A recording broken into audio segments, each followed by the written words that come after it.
Sup Shredders, my name is Logan, aka Spiderhands, and welcome to an SP Reviews, where today we have ourselves a track from an act named Enno titled Angel, with production apparently from Austin Weller. And if we switch over to here, we have ourselves a track on the screen now. It says Noah here under subscribers, so forgive me if I do say Noah throughout this review. I do mean Enno. But we're going to listen through this track from start to finish, and we're going to hear what we think. Let's go. Starting off with some really misty guitars. It's always a good time.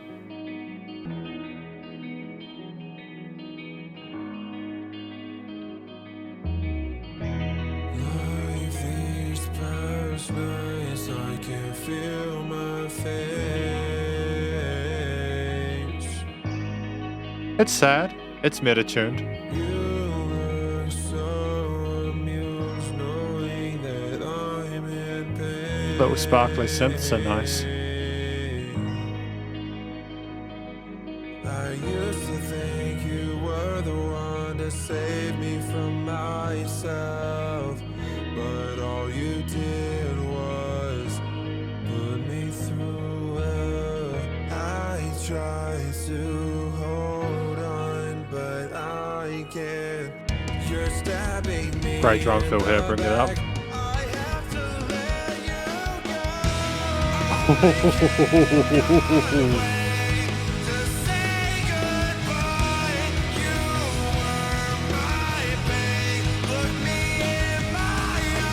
Great bit of vocal fry there.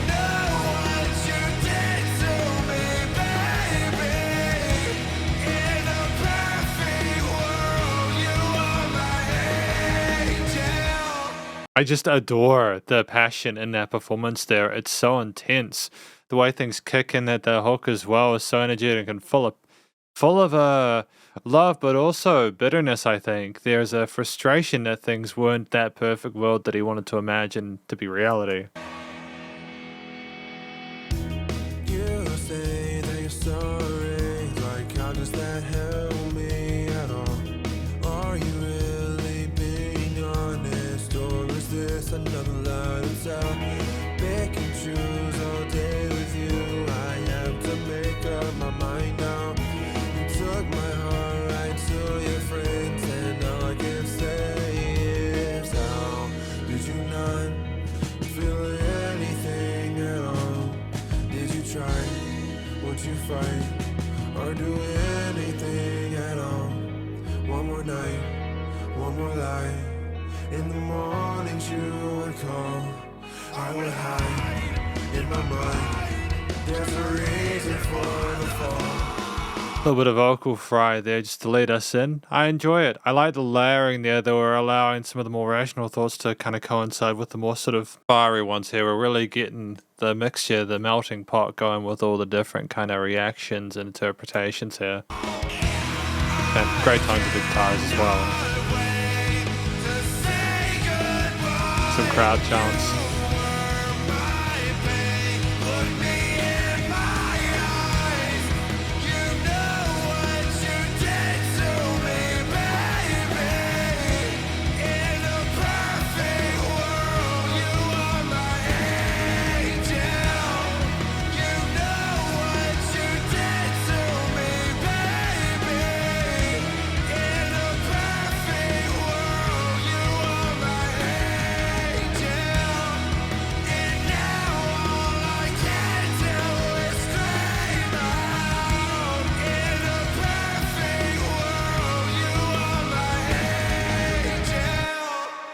And just letting the vocals fade out there with a bit of delay.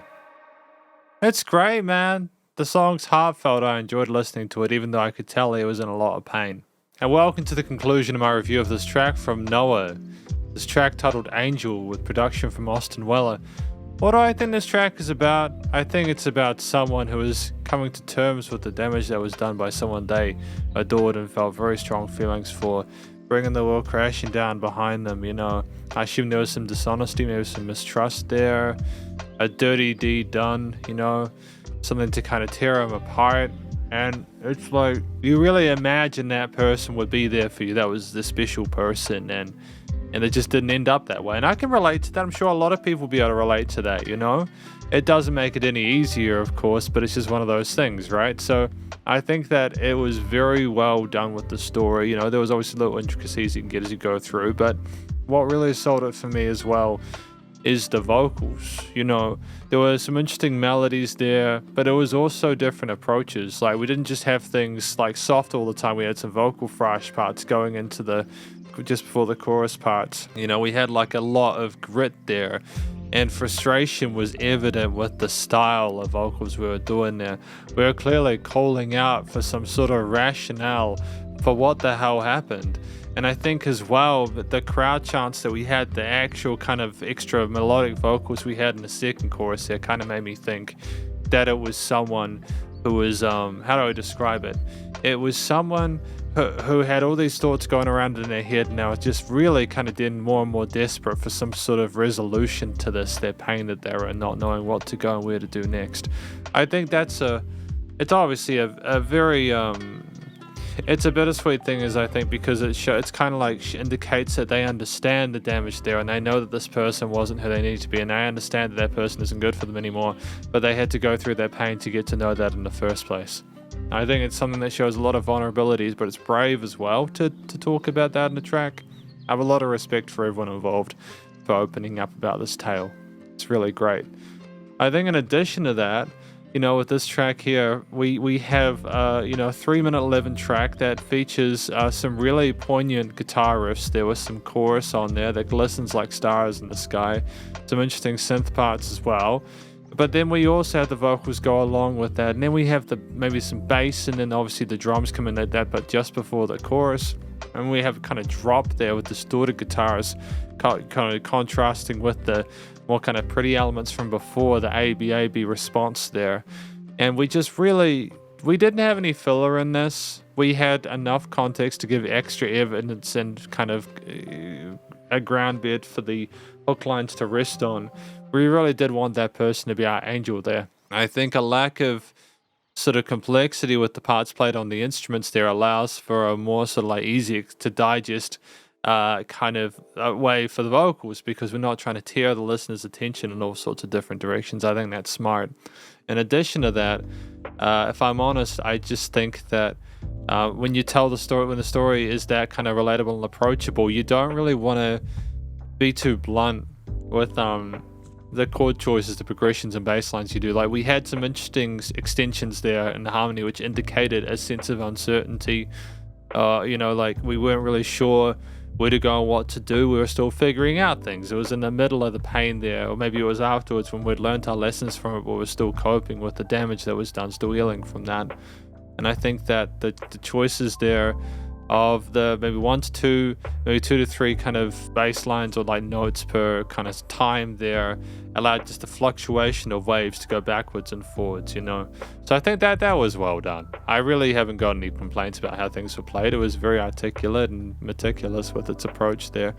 And I think there was enough variety within the drum lines as well, some interesting 8th and 16th note grooves there, enough kind of a diversity with the guitar harmonies and lead sort of arpeggios there, clean arpeggios there, and just, it was great. It was really well handled, good song.